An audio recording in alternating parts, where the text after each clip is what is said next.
Good morning, friends.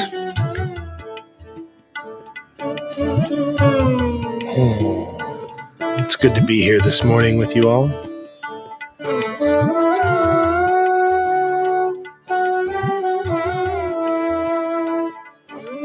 Thanks for joining us for another Journey Home meditation morning sit.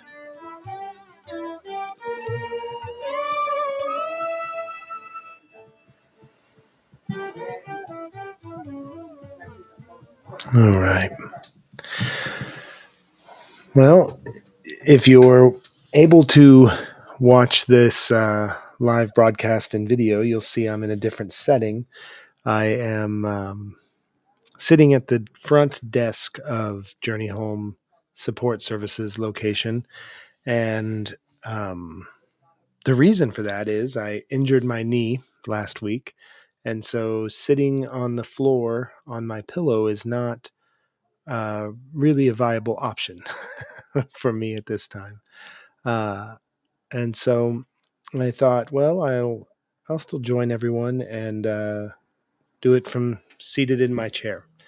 I know that many people who listen to this do it at work, which is fantastic that you're on the clock and the boss is paying you to uh, dig a little deeper into yourself and take care of yourself, whether they know they are or not. I think that's fantastic. So, yeah, I'm just going to take a moment to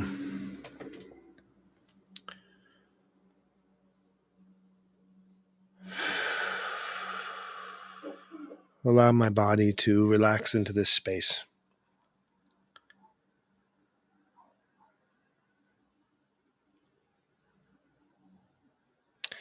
It's a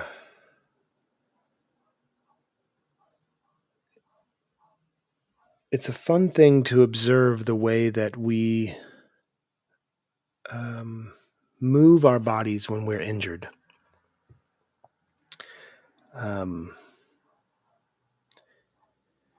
It's like intuitively the rest of the body sort of starts to compensate, right? Starts to make up for where the injury exists, and that part of the body can no longer function the same. And so you have the body is kind of coming into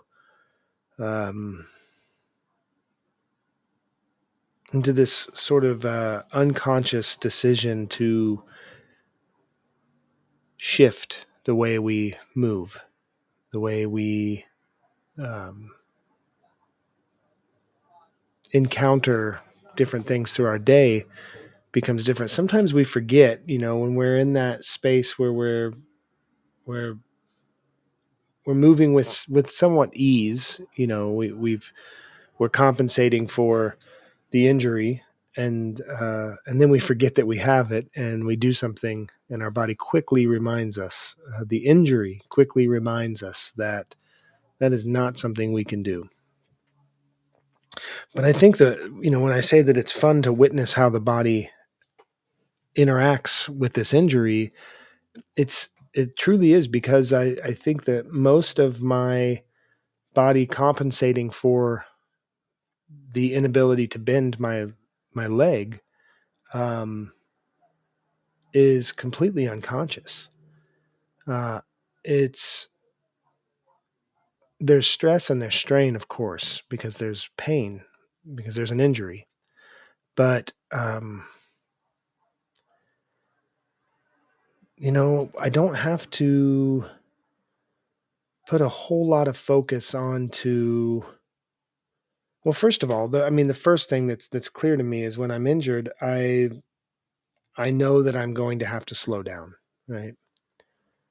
I know that I'm going to have to, and that's probably the most difficult thing about it, is knowing that I'm going to be coming up against my own insecurities and my own judgments and my fear of judgments from others about what I can and cannot do.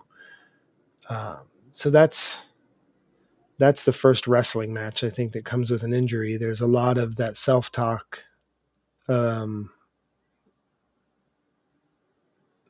and if you're a person as I am who has chronic injuries like this, um, then you can. I'll just speak from the I in this case. Is I can really become affected um, on an emotional level. It really does dig deep and touches into those very old wounds, those old ways of comparing myself, judging myself. Um, and a lot of that is the ego, the egoic mind, um, insisting that um, that I need to maintain a certain caliber of action or of being to just even be loved or lovable. That's all wrapped up in the ego, right? Um, when we talk about ego, it's often that people want to talk about the ways in which we are egomaniacal or that we are self-inflating in our beliefs about ourselves. But really, the ego is simply the magnified belief in one's identity.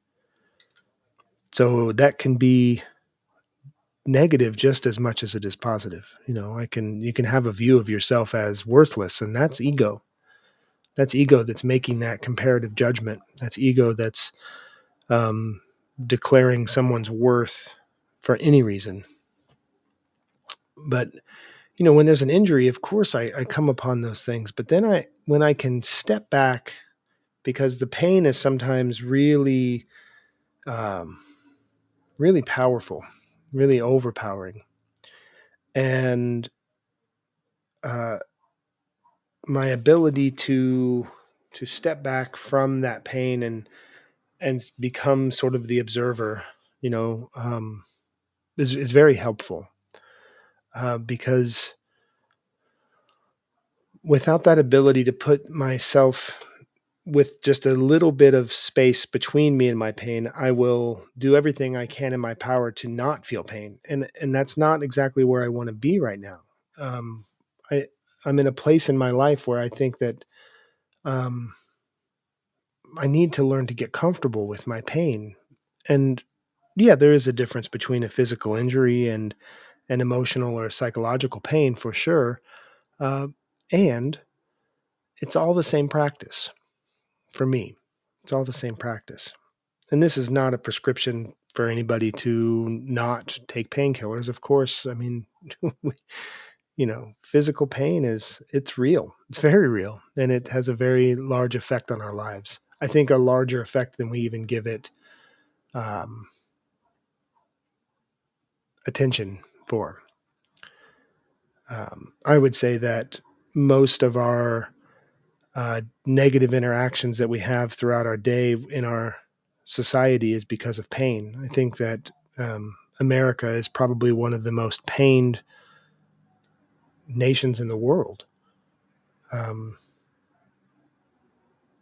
and I think that pain it's definitely emotional and it's definitely psychological and it's definitely physical. There's a lot of elements to the way that we have structured our society that um, try to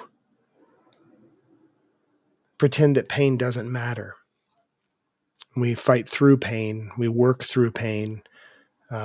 We ignore our pain and we find everything that we can to get in between me and my pain. Um, and this is why we have such a thriving drug culture and alcohol and consumerism.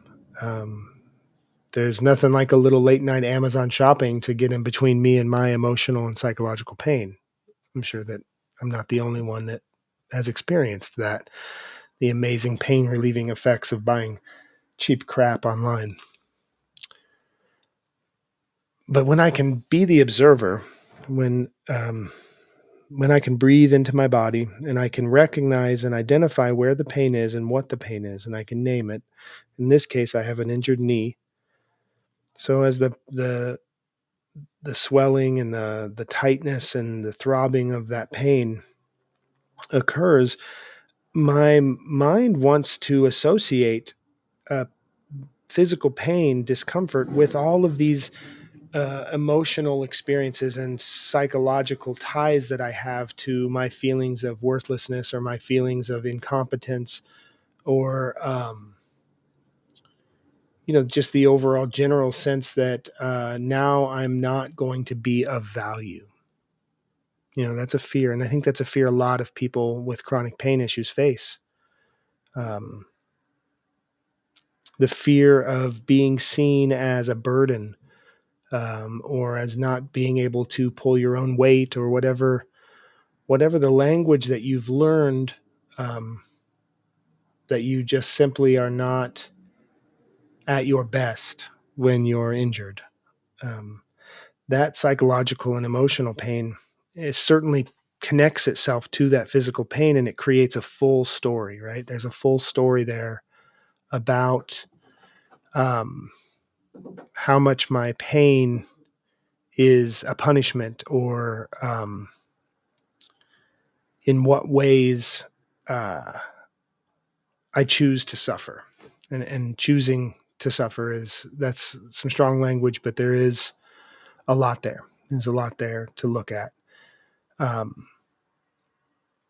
so when I can use the skills that I have to separate myself just enough from that story, I can see the pain for what it is and I can name it, then I can localize it and I can begin to provide levels of compassion and care. So I breathe and I start to monitor my breath.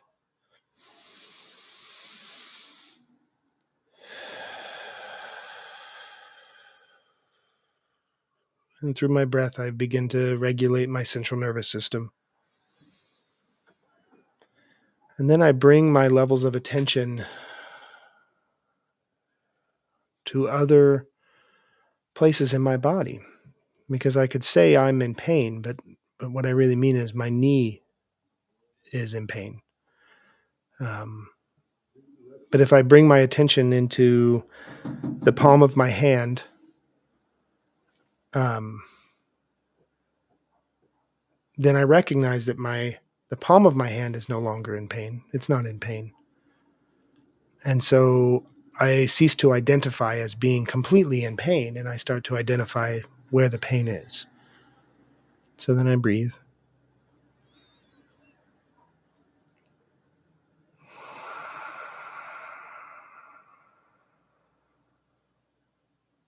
And now I have the ability to move through the multiple stories in my body, not just be stuck in the one of um, my feelings of weakness and low self-worth or whatever it is. And this ability to do this is not, it's not the same thing as dissociating. It's disattaching, right? We are detaching from the story. There's still truth, that the pain is still there. It doesn't mean that it's gone, but it means that I'm now able to clear my thought patterns. So I'm not stuck in a loop of suffering, and I can be with my body in a way that provides comfort. And and then when I move, I notice that my body naturally wants to avoid that knee, of course, because it's injured, but all the rest of the body starts picking up the slack for that. And of course, over enough time, that can cause a different kind of pain, right? But I think that there's a metaphor there. I think there's a metaphor for understanding that when a part of the body needs to step back, that the other parts of the body can step forward. And this isn't always true, but then I think about that when I see um, my neighbors that are unhoused, and they're suffering this time of year, especially. It's very cold and it's wet, and there's a lot of um, anger and vitriol against them from housed community members, and there's a lot of misunderstanding and refusal to see, and that to me represents a lot of pain, not just in the members of our community that are unhoused, but in the entire community. In fact, I think that in that case, the ones who are in pain are the ones who are, suffering the elements and on the street, but the ones who are truly suffering are the ones who are in psychological and emotional pain from this, who um, want to find the need to reject and uh, ignore and get rid of entire people because of what their pain represents. And I see the same thing as being the root cause of every war and every colonial project is the need to completely dissociate and dehumanize and ignore and reject pain. Our inability to be with pain in a way that feels held, feels loved. Um, this is important. This is important that we bring these skills into our practice, because without the ability to be with pain without judgment and with love, then we will be running like crazy away from it. And we turn on each other and we turn away from each other. And that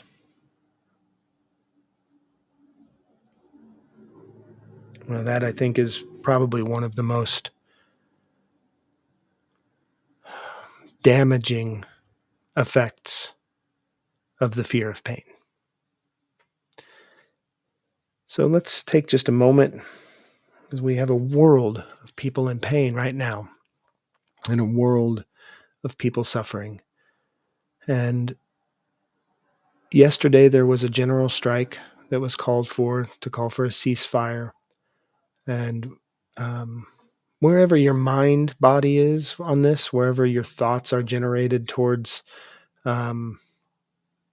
supporting or not supporting whatever side you've taken in your thoughts and in your beliefs, there's a deeper truth and a deeper knowledge that ending war is uh, the only healthy thing that we can do moving forward in every case, in any case.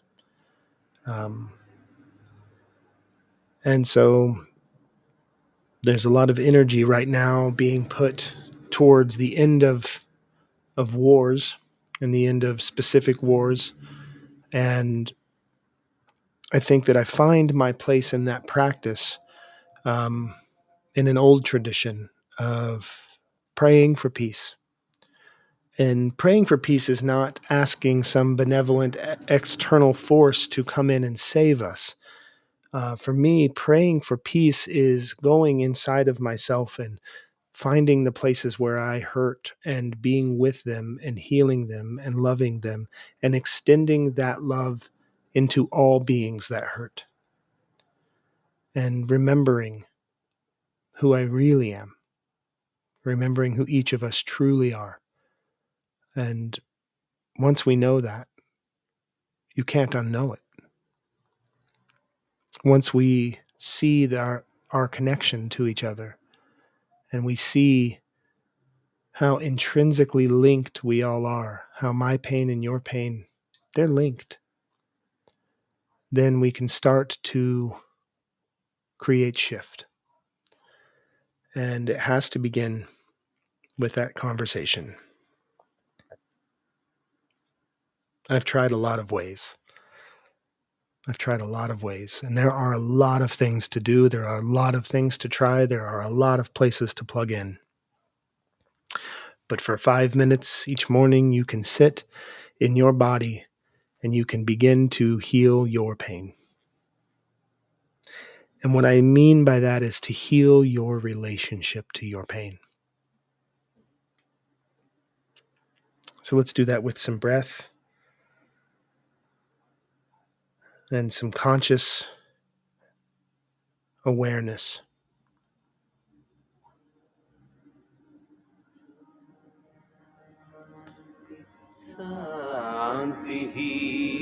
As we meditate upon peace for all beings.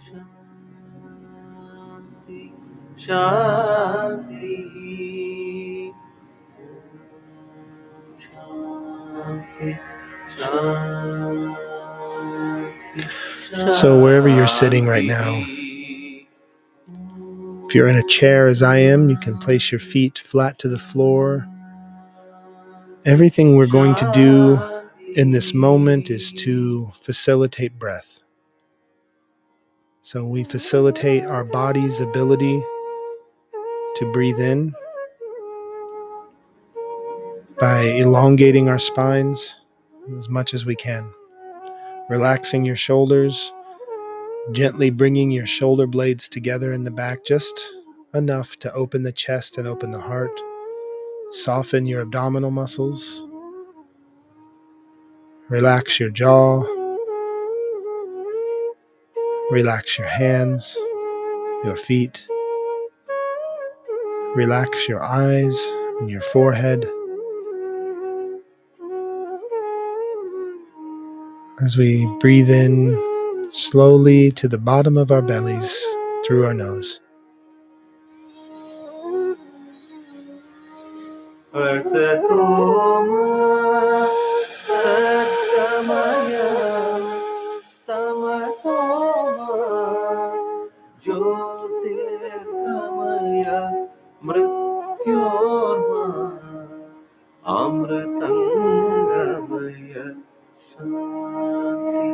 Shanti,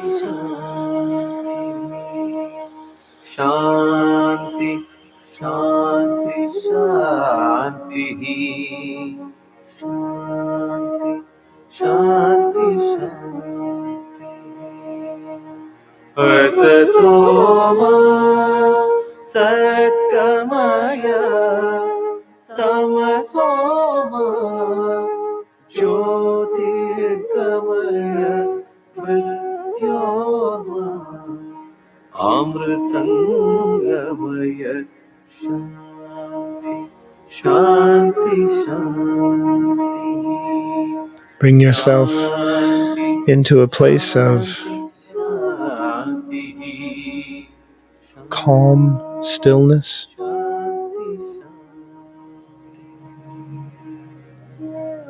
As you regulate your central nervous system with your breath, you'll begin to find a relaxation that moves through the body as you are overcome with peace. And any place in your body that you're holding tension, just breathe as if you're breathing right into that space. And as you breathe out, picture that tension just moving out of the body through the breath.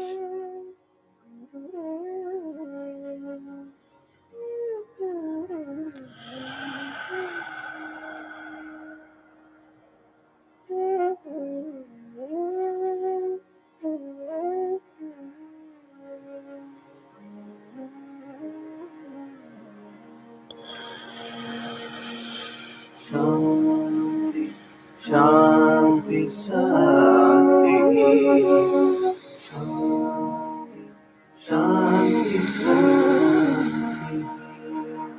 Shanti, Shanti, Shanti, Shanti, Shanti, Shanti. You can have your eyes gently closed or open with a soft focus. And bring your attention into your heart just for a moment. Feel as if you're breathing directly through your chest, right into your heart, and witness the heart as it grows with each breath. And feel in the body with each exhale as the Energy moves from the chest outward as the heart radiates into the rest of the body.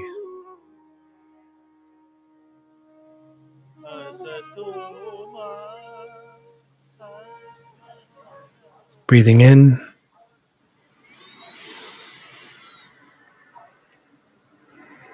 and out.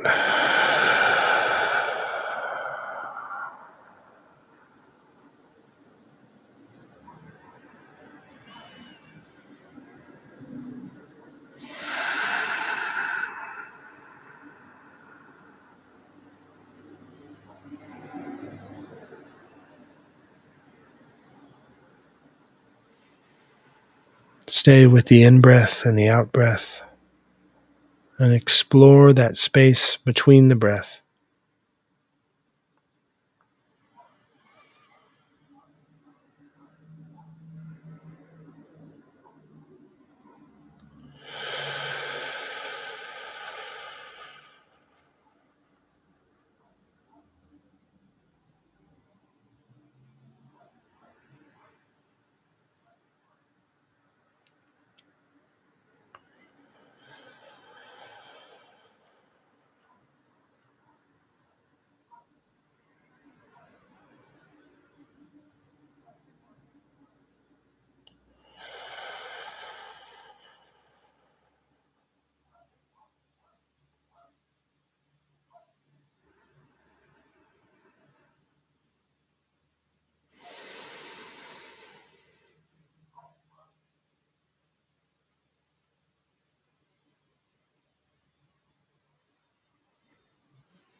When you begin to find your stillness, you'll notice the volume around you just drops away.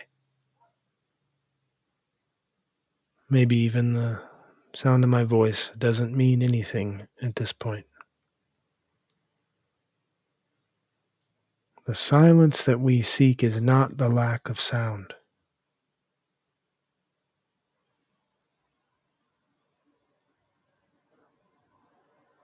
It's the release of our attachment to what the sound means.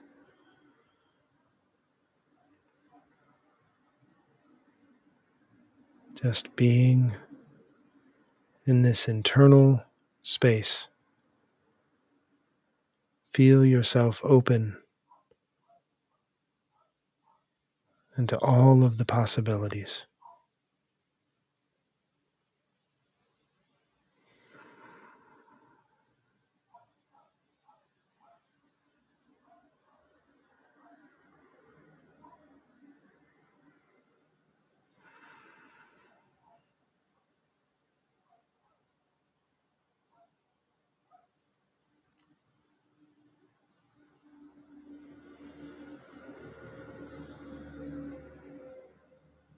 Picture each of your beliefs, your emotional states, each of your strengths, your weaknesses, your fears, your joys, as flowers in a vast field surrounding you as far as you can see.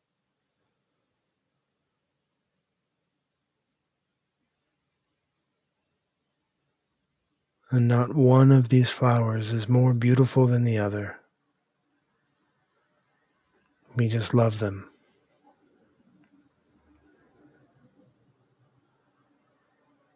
It's easy to just love them all.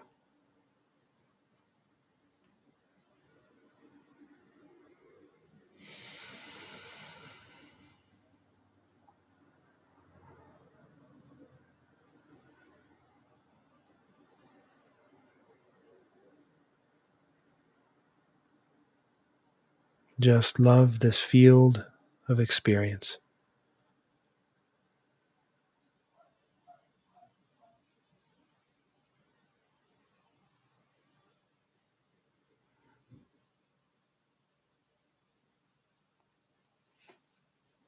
And when you're ready, you can start to bring a little movement into the body.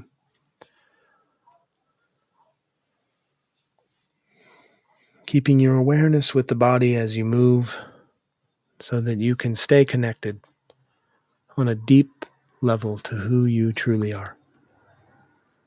At the center of all of these experiences,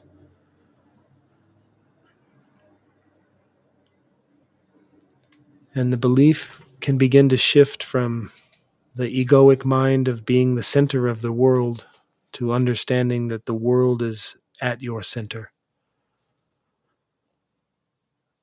Everything is in your center. It's in your heart. To be centered is to be one with all, to be absolutely okay. Okay with the pain, okay with the joy, okay with the boredom, whatever it is. Finding your center, you will find everything there.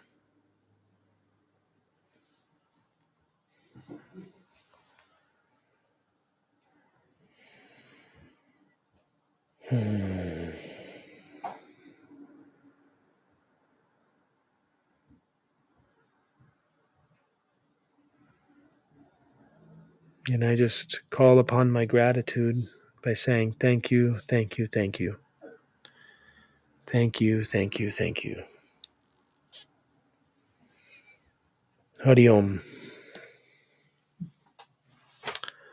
Thanks for joining today, friends, on the journey home. My greatest prayer is that we all will see the love in each other's eyes and be able to see beyond all of the things that we use to avoid our pain, and we can heal together. And I don't see a way to heal otherwise. I don't see a way for us to heal separately. I don't see a way for us to heal as individuals. I think we can begin the work of understanding what healing is internally, but it just spills outward. And it's through connection to one another that we can begin to mend all of these spaces. So thank you for being part of that today. I truly, truly appreciate you.